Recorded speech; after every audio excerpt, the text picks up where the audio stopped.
Hey everyone, welcome back to Retro Magazines and Patterns. My name is Sophie, and today I have this really fun issue of Vogue Knitting International from spring and summer of 1999. I really enjoyed this issue. There are so many cute, fun things in here, so I'm really excited to go through this with you guys. Sorry if I've been a little MIA with my videos lately. The weather's been warming up, so we've had a lot of things to get caught up with here, but I'm trying to keep up with them. I did just get a whole bunch of Vogue Knitting magazines from the 90s and Y2K era, so I will have some of those to share with you guys. But anyways, I'm here today, and I really do want to look through this one with you guys, so I hope you guys enjoy it. Right here, you'll see that there are a bunch of patterns and cool articles in here. There are some pretty cool like articles and features that I think you guys will enjoy. So we'll look through those too. That's one of the reasons I really enjoy Vogue magazine.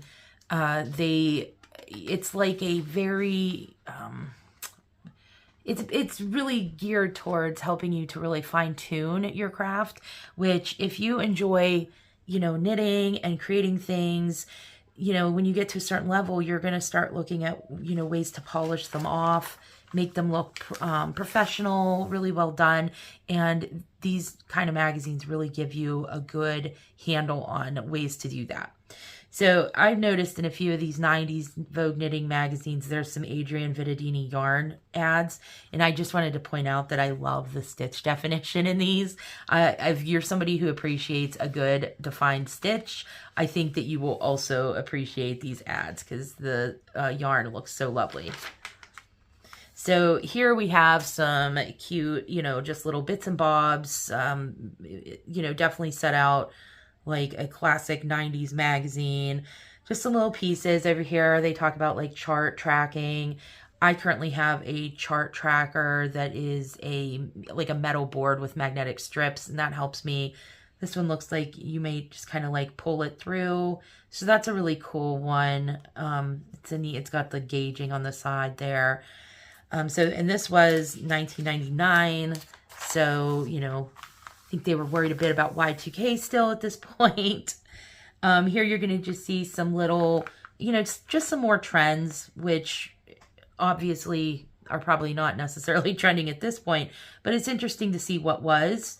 And, you know, if you enjoy vintage and, you know, the 90s is an era that you really appreciated some of the fashion or colors or patterns, these things are great. And I like these like pretty floral English patterns in here. The shrug is really cute. So here it looks like they are advertising a few books. I know I've seen this one, Tudor Roses. That's a really nice one by Alice Strathmore. And here we have Sally Melville Styles. And then these are some of the Vogue Knitting books. What I like about the Vogue Knitting books is kind of what I like about the Vogue Knitting magazine is they give you the patterns, but they also explain a lot of the history behind the specific piece or the art of it. And I really enjoy that. I like learning about it, knowing as much as I can about it. I'm a little bit of a nerd that way. So here's one of the features that I thought you guys might really be interested in. I know I actually found it kind of interesting. It was fine finishing selvages. So this is going to give you ways to finish your project and give it like that professional look with just edges and things like that. So what I'll do is I will make sure to have these up at the end of the video so that you can really, you know, take a screenshot or pause it and give it a good read if that's something that you're interested in. And a lot of these are going to be continued on, so I'll make sure to have the whole article there for you to look at. This was another one that I really liked and I thought was really helpful. It's good for beginners, but it's also good for those of us who have a long history working with these, because sometimes it's just good to remind ourselves which materials and gauges and things like that work best for which projects. So they're just going to go over the different kinds of yarns that are most popular and just give you the information you need. So that, again, is another really good article that they have in here. So here is a cool article about sewing your knitting, because, you know, if you are going to knit a piece that is sewn, you are going to be cutting, and I can only imagine how scary that is. What is it called? Ugh, it's eluding me right now. Steeking. Steeking is something that I have not done, and I find it terribly brave of somebody to knit something so beautiful only to have to cut it right up the front. I would like to embark on that, but I have not yet. Over here is just some eyelets, open work, and details on ribs and cables. So they have some really neat detailing here, which I love. And again, the stitch definition for this particular yarn is really beautiful. They're going to be obviously focusing on warm weather wear. So these are going to probably be like cottons and linens and things like that. Over here, some more really pretty ones. I really like this one. And this is beautiful. And I think this is interesting. I might work up a swatch or two of some of these to show you guys, because I just find this so fun to just even look at. It looks like it would be a ton of fun to knit. So here is Knitting is Total Bliss. 2 needles and a ball of yarn are pure heaven for Britain's favorite children's knitwear designer.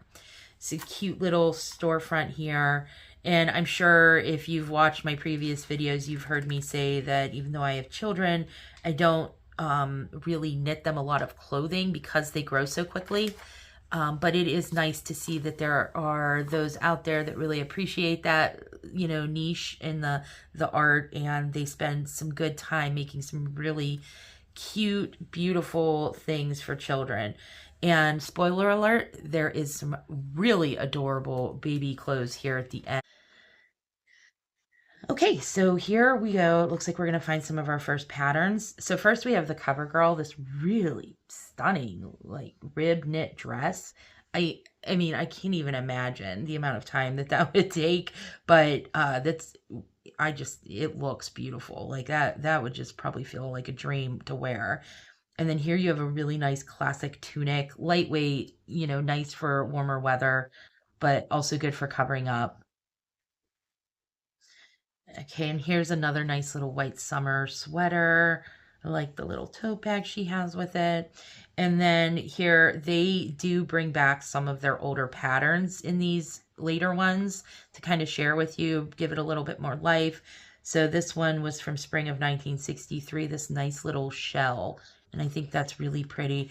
And yes, they're all in white. That's the theme of this spread, but you know, this would be so pretty in colors, pastels, brights, jewel tones. This looks like it would be really like a pleasure to knit, because you do have some lace work and some detail, but there's also a lot of just, you know, stockinette stitch where you can just kind of sit and knit. And I really like this tunic. I like this little bell shape on the sleeve, and the stitch is really fun. That is a nice, you know, classic piece. You could wear that today. Nobody would know that was from 1999. Here's an interesting piece here. A lot of open like lace work here with this like neat shoulder yoke thing. That's interesting. And then here we have another fully, this looks to be fully stockinette knit little shift dress. How comfortable does that look? Going on a vacation, on a cruise, that would look so nice. Okay, time for some color.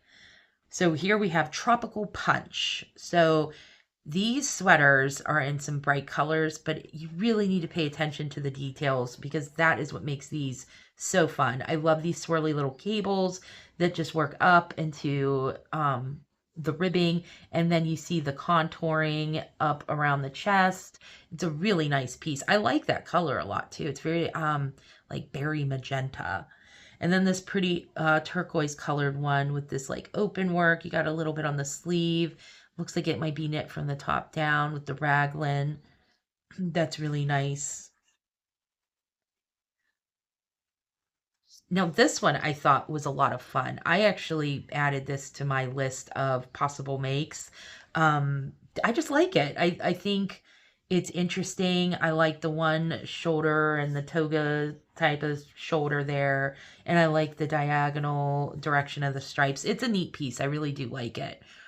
And for those of us daring enough to bare our midriff, this is really cute. You can see that there is some contouring for the chest to kind of give it more of a tailored look, but it looks so soft and comfortable to wear even when it's warm out. Okay, so here it looks like there is I'm not sure if that's, yeah, that's a bag. I was going to say if that's a pillow. So that's a cute little knitted bag. You have this really nice kind of like loosely knitted, fun kind of see-through cover-up piece. And then I thought the bikini was really cool. Like I've seen people wear knitted pieces, and I'm not sure that this is something, I mean, obviously it depends on the material you use, but I'm not sure if that's something you'd necessarily want to wear into the ocean or the pool, but it is fun to think that you could have a pattern to make your own bathing suit.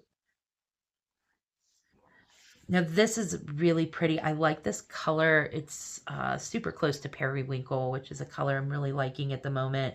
And I love these little flecks in here and the crisscross cables. That's really cute. Oh, I really do like that the more I look at it. And then you have this nice kind of, I don't know, fishing net kind of look for this one. Open and just like a nice soft green. Okay, here's, it looks like they're doing kind of that crisscross cable again in a similar color to the one we just saw, but obviously long sleeves, a nice little tunic shape, no ribbing at the bottom that I can see. And this one looks similar to that teal one with a lot of the open work down there, but with long sleeves, a nice V-neck. These are all really great staple pieces. Okay, so here we have another spread, and I'm already loving the pastels. It takes two, think twice about what you'll be wearing this season. Short and sweet, smart or sophisticated, twin sets are back and better than ever. And boy, oh boy, weren't they a big deal in the late 90s. I remember twin sets for everyone all the time.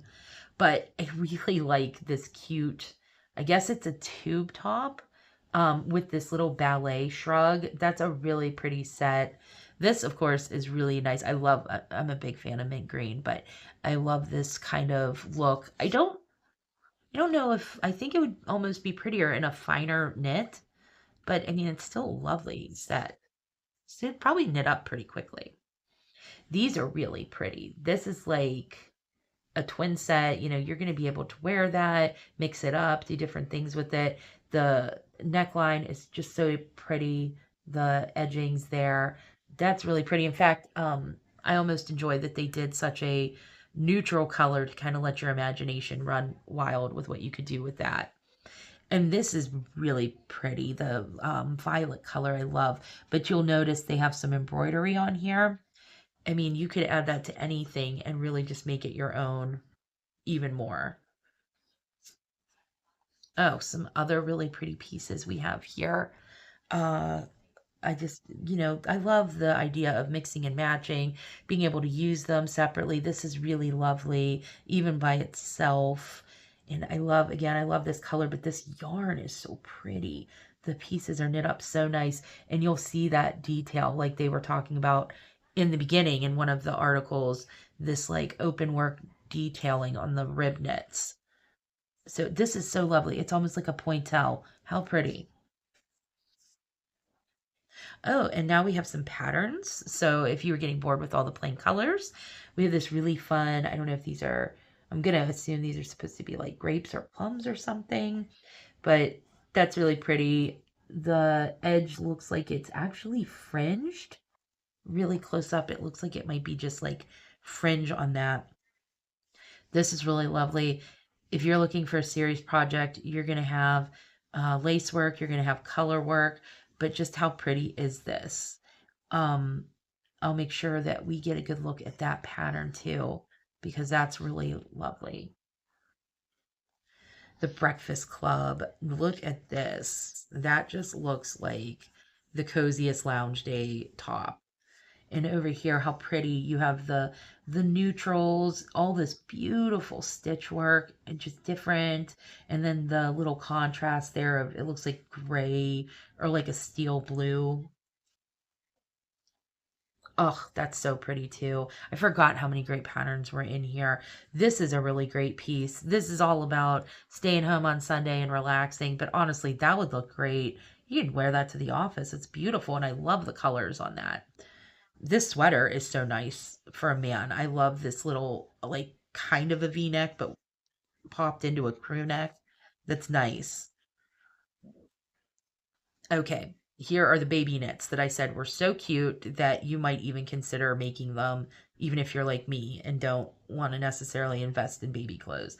Look at this honeybee sweater. So cute. You have the little ribbing there to make it look like a honeycomb, but then you have the actual honeycomb pattern inside with the bees.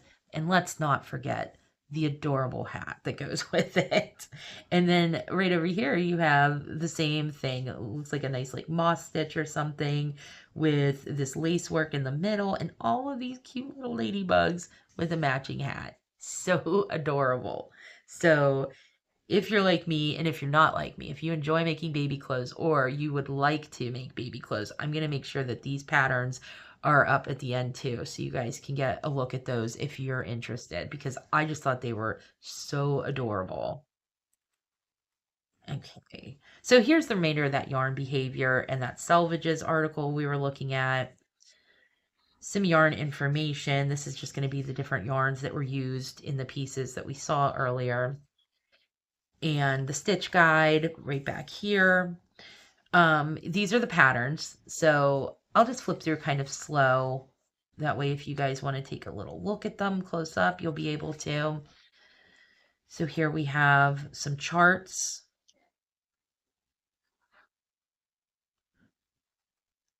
This is the ankle length dress. So that is for experienced knitters. Like I said, that is so long.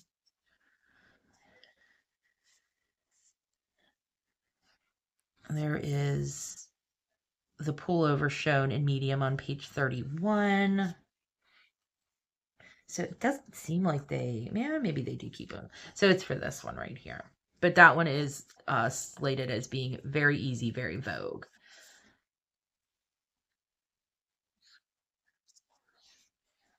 So let's see, what do we have here? It's like they put the um, difficulty level in bold, and then they tell you what shirt it is. So it's a little hard to see exactly which one it is. But at least they have all of the charts. That is, I think, which one is this? This is for pullover in medium on page 36. That's nice to know that they let you know the sizing, what it looks like on the model. Let's see, 36. Oh, okay, so that's the pattern for that. Okay. So some more dress patterns off the shoulder top, wrap around top. There's the very easy, very Vogue bag. Here is the bikini. It does show, kind of surprisingly to me, that this is for experienced knitters. But I am going to make sure to put that up at the end, because I thought that this would be a really interesting one that some people might be, um, interested to try. I'd love to see if anybody tries it. And then let's see, the pattern 18 is the pullover designed by Oscar de la Renta, shown on page 44. Is that the one that had some? I don't think it's the one that had the grapes. Was it? No, it's this. No, that's it. Missing pages here. Oh, it's this one that I love so much, Oscar de la Renta. Okay, that is right here. And then you have the graph here to help you with the cables and such. So yeah, it looks like a few of those were Oscar de la Renta, and 20, the other one would be the one that was similar color, similar cabling, just long sleeved. Here is the shrug and the tube top. It says they're giving you instructions for machine or knit by hand right there. Some more twin set pieces here. twin set with eyelet cable detail shown on page 50. Let's take a look back there. I hope it's the one no, it's this one. Yeah, that's the one I really liked. I thought that was really lovely. So let's see, that is 24. We were looking right here. That's this one. So 25 is this one. I should just pop up the pictures instead of flipping back and forth with you guys, but I'm curious as I'm going through this because they don't really name them. I wish they would have named them. So that's got quite a bit of information in it. This 26 right here is the rib twin set shown in size small, which is this one, which I thought was really nice. The detailing was really nice. And then we'll see 27 for this set because I really love that camisole there. There we go. It's right here. So you're really getting some really cool patterns in these Vogue magazines.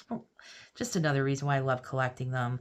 Here's the graph for that fun, I don't know, grapes or plums, that fruit one. And then for the one that had the cardigan with the color work and the lace work, had those flowers, you have a grid right there.